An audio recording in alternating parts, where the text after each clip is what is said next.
السلام علیکم۔ آج کی ہماری حدیث صحیح مسلم سے ماخوذ ہے اور اس کا نمبر ہے 7147۔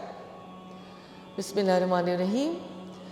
تابعی کبیر محمد رحم اللہ سے روایت ہے کہ لوگوں نے آپس میں فخر کیا یا ذکر کیا کہ جنت میں مرد زیادہ ہوں گے یا عورتیں۔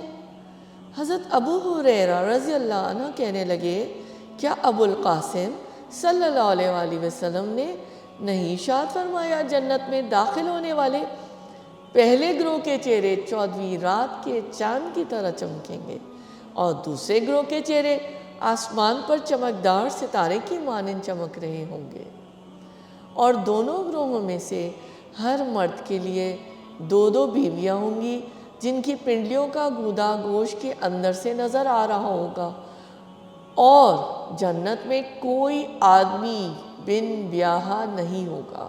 یہ صحیح مسلم کی حدیث ہے 7147۔